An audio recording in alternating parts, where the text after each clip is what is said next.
Good evening. It's Wednesday, January 4th. Time for our news. I'm Konstantinos Tsintas.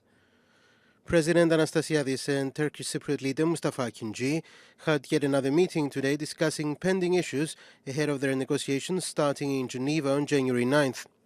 In remarks to journalists following a 3-hour meeting, Anastasiadis said that an international conference scheduled for January 12th will be convened only if the two sides are within range of an agreement on territorial adjustments. He said that he and Akinci will exchange maps on January 11th, and if after an examination they are within the framework of agreement, the conference on security the next day will be held.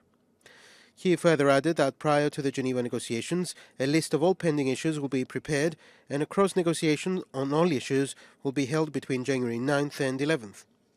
Anastasiadis further said that the international conference will be a 5-party meeting in which he will represent both the Republic of Cyprus and the Greek Cypriot community. The other parties will be the Turkish Cypriot community and guarantor powers Greece, Turkey and Britain. Anastasiadis noted that he and Akinci have agreed that the Secretary General of the United Nations will invite the EU to be present at the 5-party meeting, and the 5 permanent members of the Security Council will be informed that they can also be present if they wish to do so. Anastasiadis said that those present will not take part in the negotiations, but if they want, they will be able to intervene by making suggestions. Espen Barth met with Greek Foreign Minister Nikos Kotzias in Athens this afternoon, discussing aspects of the security and guarantees issues. Ida is focusing on a formula to bridge diametrically opposing views on these issues. The Greek side has declared that it will not accept the stationing of Turkish troops in Cyprus and the continuation of intervention rights by Turkey by abrogating existing guarantee rights, but may possibly accept a transitional period. Turkey has said it wants to keep troops in Cyprus and retain guarantee rights following a settlement. Ida will travel to Ankara next for similar talks with the Turkish government. Greek and Turkish Cypriot trade unions today announced a joint event in support of the upcoming Geneva negotiations. The main Greek trade unions SEKBEO and Basidi teamed up with Turkish Cypriot trade unions Turkcen, Devish and Htams in calling for a forum at 10 in the morning on January 9th, when the negotiations are scheduled to start in Geneva. Representatives of all trade unions said they actively supported the negotiating process and urged President Anastasiadis and Mustafa Akinci to work with goodwill so as to achieve a positive result. They also urged them to take into consideration the concerns of the entire Cypriot population and strike an agreement that will promote the principles of democracy and justice. The Security Council has scheduled a discussion on Cyprus this month, but it will be held following the Geneva negotiations. The Swedish president of the Security Council for January, Olof Skog, said that with good luck and a lining up of the stars, and if diplomacy is allowed to yield results, then there could be a political solution to the Cyprus problem. He added that if this happens, the Security Council must examine how the UN will support a solution. A report by the Secretary General on the extension of ANFICYP's mandate in Cyprus is expected on Friday, and Espen Barth has scheduled a briefing of the Security Council members on the ongoing Good Offices mission of the Secretary General on January 23rd. Meanwhile, a spokesman for the new Secretary General said he is extremely supportive of the upcoming Geneva meeting on Cyprus and will support it in whatever way he can. United States outgoing President Barack Obama and Turkish President Tayyip Erdogan have held a telephone conversation during which they discussed Cyprus.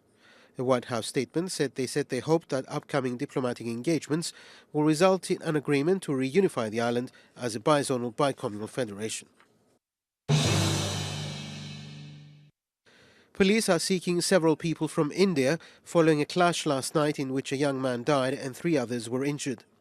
The police said people involved in the clash, which took place in Derinya near Paralimni, used axes and knives. They said that at 2 in the morning, 5 men from India raided a house in which 8 men also from India lived and attacked them with axes, knives and iron bars. After the attackers left, 4 people were taken to hospital in Paralimni, where 1 of them died of his wounds. A police spokesman said a case of murder and 3 attempted murders is being looked into. He further added that police have not yet been able to trace the attackers. Leading trade unions and the Ministry of Finance signed an agreement today tying salaries in semi-governmental institutions to the growth of the economy. The agreement was signed by the leaders of SEC and BEO trade unions and Minister of Finance Haris Georgiadis. Under the agreement, yearly increases in the salaries of workers will not exceed the rate of the growth of the gross domestic product. The agreement provided that trade unions and semi-governmental organizations will enter into negotiations for a general increase in salaries only where the GDP growth is higher than the combined salary increments and cost of living allowance. A similar provision had been included in the legislation for the reform of the public service, which, however, was voted down by the opposition in Parliament. The Finance Minister has said that he will take up a new initiative for a deal with opposition parties for new legislation to be introduced in Parliament. Attorney General Kostas Kliridis today said that some of the cases relating to the collapse of the Cypriot economy are nearing the end of investigation and are expected to soon be filed in court. He added, however, that some other more complicated cases will need more time to investigate. Commenting on reports that charges relating to the Bank of Cyprus will soon be filed in court, Kliridis said he would not like to announce future actions, but added that he could not deny the validity of the reports. He further said that the legal service will continue its efforts to fill gaps in its staffing for a more effective drive against crime. President Anastasiadis has declared that the government will display zero tolerance towards corruption cases. Addressing the swearing-in ceremony for new Supreme Court Judge Androula Pouyourou, he said that the reform and strengthening of the justice system is an irrevocable decision of himself and the government. He further announced that bids will soon be invited for setting up an electronic justice system to speed up the process of justice. Anastasiadis said that he was sure that the knowledge and integrity of the new judge will help her meet the new challenge before her. That's it for our news. Now look at the weather. Mostly cloudy tomorrow, leading to local rain and isolated showers, but it will start clearing up in the afternoon. Winds will be moderate southwesterly, force 4, soon becoming fresh over southern coastal areas. Seas will be slight to moderate. Temperatures will reach 16 degrees Celsius inland, 17 in coastal regions and 4 over the mountains. Local rain is expected on Friday afternoon with mostly cloudy weather on Saturday and Sunday, which will lead to local rain, isolated showers and snow over the mountains. That's all for today. Join us again tomorrow for more news in English. Have a very good evening.